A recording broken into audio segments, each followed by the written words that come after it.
Why don't we go to the stars of the show, the people who actually do the voting?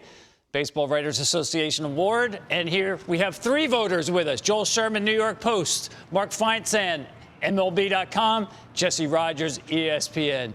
Guys, I know everybody every year talks about what are kind of the parameters to vote. Joel, I'm going to start with you because this has been interesting about Cy Young voting over the course of the years. It used to be, hey, who won the most games? Who had the lowest ERA? What are voters looking at now? What decides the Cy Young Award? Yeah, I think all of the above, and I think probably more stuff go into that formula, that stew, Tom, than anything else. I'm a big guy for looking at, for example, the super quality start. 7 innings and 2 runs. Who's dominated? I look at who pitched well against the best teams to make sure, like if you're in a division and you go over and over against weak teams, I don't want to overinflate you. I want to give you credit if you've done well against good teams. And I'm an attendance guy. Innings matter to me. Being able to help your manager get through the year by throwing a lot of innings. How about you, Mark? Did he leave anything out there, something else you ought to look at with Cy Young's? No, to me, innings, ERA is still very important. People like to dismiss it and say, well, you're relying on your fielders for some of that. That's true. But innings, to me, are probably one of the most important things I look at when I'm looking at a Cy Young vote. Because like Joel said, you want to go out there and give your manager length on a regular basis, not burn your bullpen. That's a valuable pitcher to a rotation. So I look at that. Strikeouts are always important, although not a necessity. But if you're going out there and striking out 240 guys a year, you're taking some of the onus off of your fielders. And so I think that's another category I look at as well.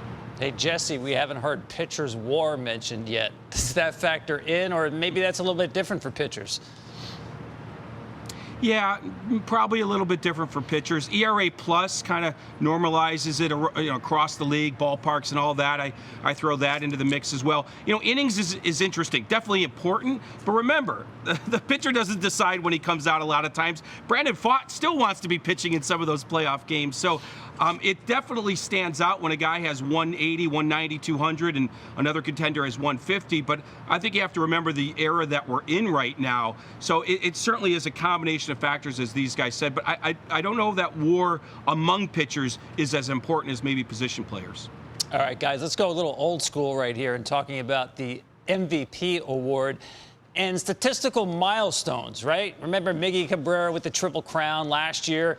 Aaron Judge, league home run record. This year we have Ronald Acuna Jr., first guy at 40-70.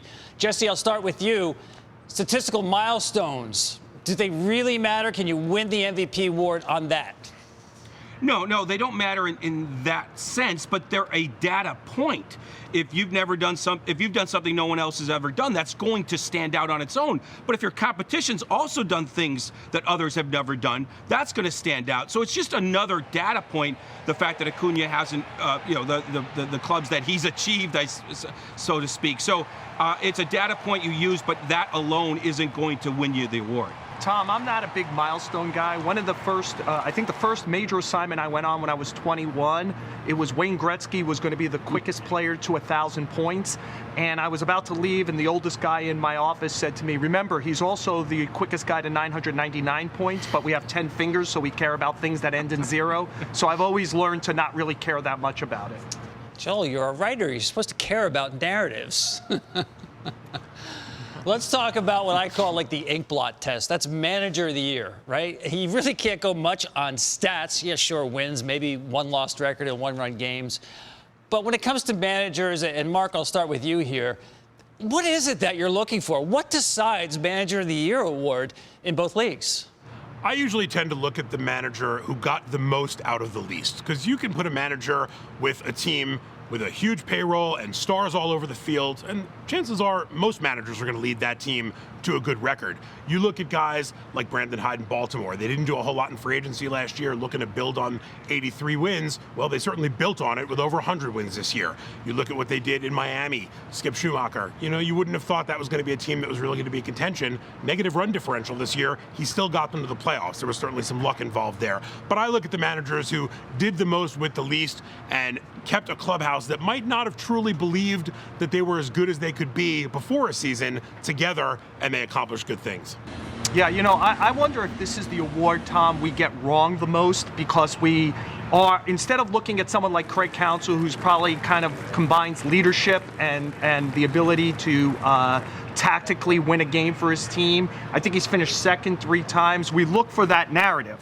That narrative in the NFL last year was Brian Daboll. How's he doing this year? You know, like usually the guy who's the best manager coach, we should probably think of that, but we give it in this, you mentioned narrative before, I think we're overwhelmed by narrative here because I would argue Dave Roberts, who has a lot of talent, did more than just about anybody else, considering he lost almost his entire rotation this year, and they still won 100 games. But because we have expectations for the Dodgers, we dismiss it. Yeah, I think if you ask executives, they'd probably agree with Joel. We get that award wrong the most.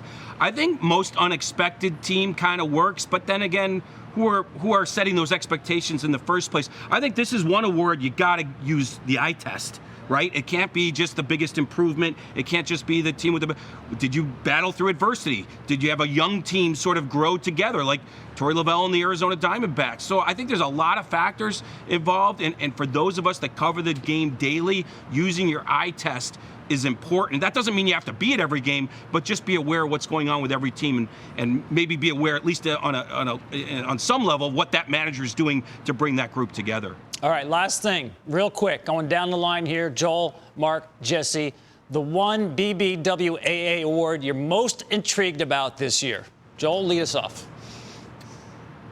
I think they're almost all chalk. I'm just curious to see the order in the NL Cy Young, because again, I think attendance matters. I wonder about guys like Zach Wheeler and Logan Webb, who are real bulldog workhorse starters. How does the industry, our industry, respect them against someone like, say, Snell, who pitched a lot less than them?